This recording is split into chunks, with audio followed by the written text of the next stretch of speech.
Bismillah, Assalamualaikum warahmatullahi wabarakatuh. Saya Umardi, mahasiswa dari program studi pendidikan bahasa Arab dengan NIM 202402472. Pada video kali ini kita mengerjakan tugas untuk mata kuliah akhlak aswaja yang diampu oleh dosen Al-Ustadz Ni'am Rahmatullah. Pada tugas kali ini saya akan membahas yaitu akhlak kepada anak dalam mata kuliah akhlak aswaja.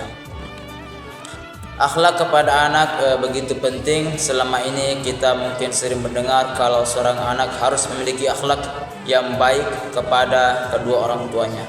Ternyata begitu pun sebaliknya, orang tua juga harus mengetahui bagaimana cara berakhlak kepada anak. Sebagaimana yang dicontohkan oleh Luqman Al-Hakim yang banyak dimuat di dalam Al-Quran. Jadi ada seseorang yang soleh yang disebutkan dalam Al-Quran yang namanya diabadikan dalam satu surah. Karena Luqman telah menunjukkan akhlak yang baik terhadap anak-anaknya. Di antaranya adalah nasihatnya yang terkenal, ya bunayya la tusyrik billah.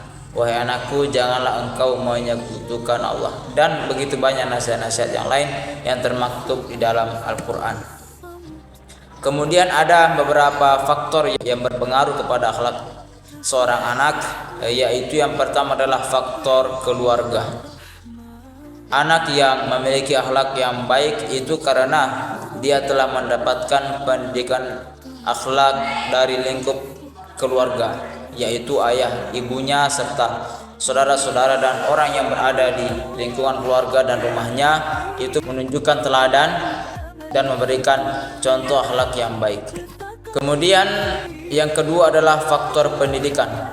Faktor kedua ini juga sangat berpengaruh terhadap akhlak seorang anak, karena biasanya ketika anak telah menginjak usia 4 tahun sudah dimasukkan ke PAUD, kemudian 7 tahun ke sekolah dasar dan seterusnya, sehingga kurang lebih 8 jam atau 6 jam anak itu di dalam waktu 24 jam itu berada di sekolah, sehingga sekolah atau lembaga pendidikan apapun, baik itu madrasah, pondok pesantren atau sekolah negeri, itu sangat berperan di dalam membentuk akhlak seorang anak, sehingga diharapkan ada kerjasama yang baik antara orang tua dan pihak sekolah.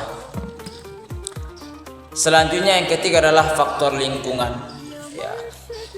Ketika anak kita besar di rumah kemudian bersekolah, sepulang sekolah biasanya dia akan pergi bermain dengan teman-temannya. Disitulah lingkungan berperan di dalam pembentukan akhlak seorang anak. Oleh karena itu orang tua harus memperhatikan kepada siapa anaknya bergaul.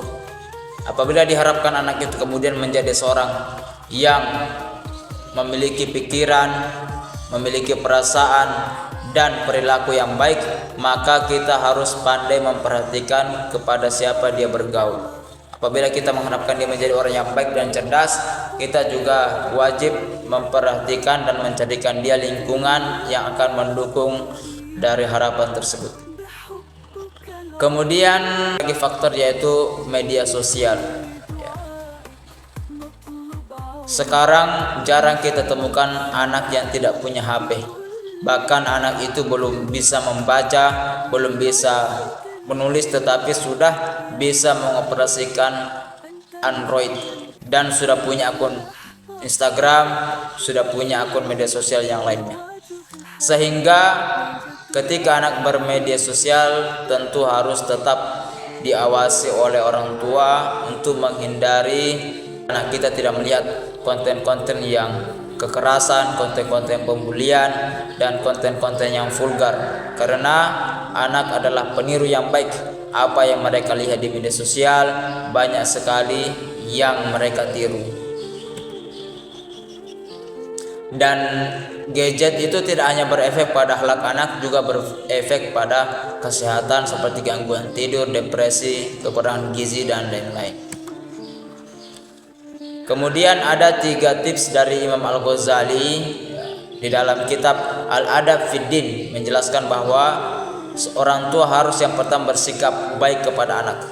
Ketika kita mengharapkan anak kita bersikap baik kepada orang lain, maka terlebih dahulu kita juga harus menunjukkan kepada mereka sikap-sikap yang baik. Yang kedua, tidak memaksa anak berbuat baik di luar kemampuannya. Terkadang memang orang tua memiliki target dan harapan yang tinggi, akan tetapi terkadang anak itu terbatas dan belum mampu mencapai. Oleh karena itu orang tua harus bijak dalam melihat hal tersebut.